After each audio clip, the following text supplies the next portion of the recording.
Assalamualaikum warahmatullahi wabarakatuh. Saya akan menyampaikan materi yang berjudul Memahami latar belakang, tujuan, pengertian, manfaat pendidikan kewarganegaraan.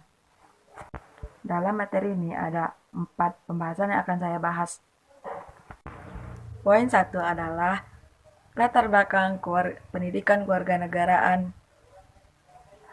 Menurut penulis, adalah suatu usaha sadar dalam pemerintahan dalam menanamkan konsep kebangsaan yang multidimensional yang berkaitan dengan dasar-dasar pengetahuan tentang penanaman nilai-nilai kewarganegaraan dan nilai kebangsaan sosial, politik, masyarakat politik, demokrasi, dan persiapan anak bangsa untuk berpartisipasi di proses politik secara menyeluruh agar menjadi warga negara yang baik.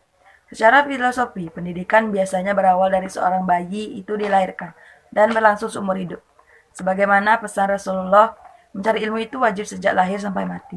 Pesan ini juga dipesankan lewat prinsip pendidikan lifelong education atau long life education, bahwa pendidikan bisa saja berawal dari sebelum bayi lahir yang disebut pendidikan prenatal ranata. Seperti yang dilakukan oleh banyak orang dengan cara orang tua berusaha berakhlak mulia, gemar membaca Al-Quran, memainkan musik kepada bayi dalam kandungan dengan harapan ia bisa mengajar bayi mereka sebelum kelahiran. Poin 2, pengertian pendidikan kewarganegaraan. Pendidikan kewarganegaraan adalah sebuah pembelajaran bagaimana menjalankan peran dalam menjalankan kehidupan sehari-hari dan dapat diwariskan ke generasi selanjutnya. Dalam kewarganegaraan, beberapa unsur diantaranya adalah 1. Negara. Menurut para ahli seperti Giorgio Jelinek, negara adalah organisasi kekuasaan dari sekelompok manusia mendiami wilayah tertentu. 2. Bangsa. Bangsa adalah sekumpulan manusia yang bersatu pada satu wilayah dan menyertai keterikatan dengan wilayah tersebut. 3. Masyarakat. Masyarakat adalah sejumlah manusia yang merupakan satu kesatuan golongan yang berhubungan tetap dan mempunyai kepentingan yang sama. Poin ketiga, tujuan pendidikan kewarganegaraan. Tujuan dari pendidikan kewarganegaraan yang dapat dibedakan menjadi 2, yaitu 1. Tujuan umum. Tujuan umum seperti memberikan pengetahuan dan kemampuan dasar kepada mahasiswa mengenai hubungan antara warga negara dengan negara, hubungan antar warga negara dan warga negara, dan pendidikan pendahuluan bela negara agar menjadi warga negara yang dapat diandalkan oleh bangsa dan negara. Nomor 2. Tujuan khusus.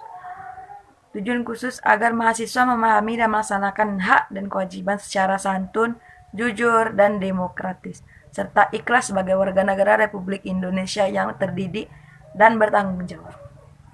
Poin ketiga, manfaat pendidikan kewarganegaraan. Di Indonesia, pendidikan kewarganegaraan wajib diajarkan di sekolah-sekolah dan perguruan tinggi. Hal ini mengacu pada Undang-Undang Republik Indonesia Nomor 20 Tahun 2003 tentang Pasal 37. Diwajibkan pendidikan kewarganegaraan di pendidikan dasar, menengah, serta pendidikan tinggi, karena memberi beberapa manfaat seperti 1. Membentuk rasa patriotisme. 2. Membentuk rasa nasionalisme. 3. Membentuk insan yang berkarakter Indonesia.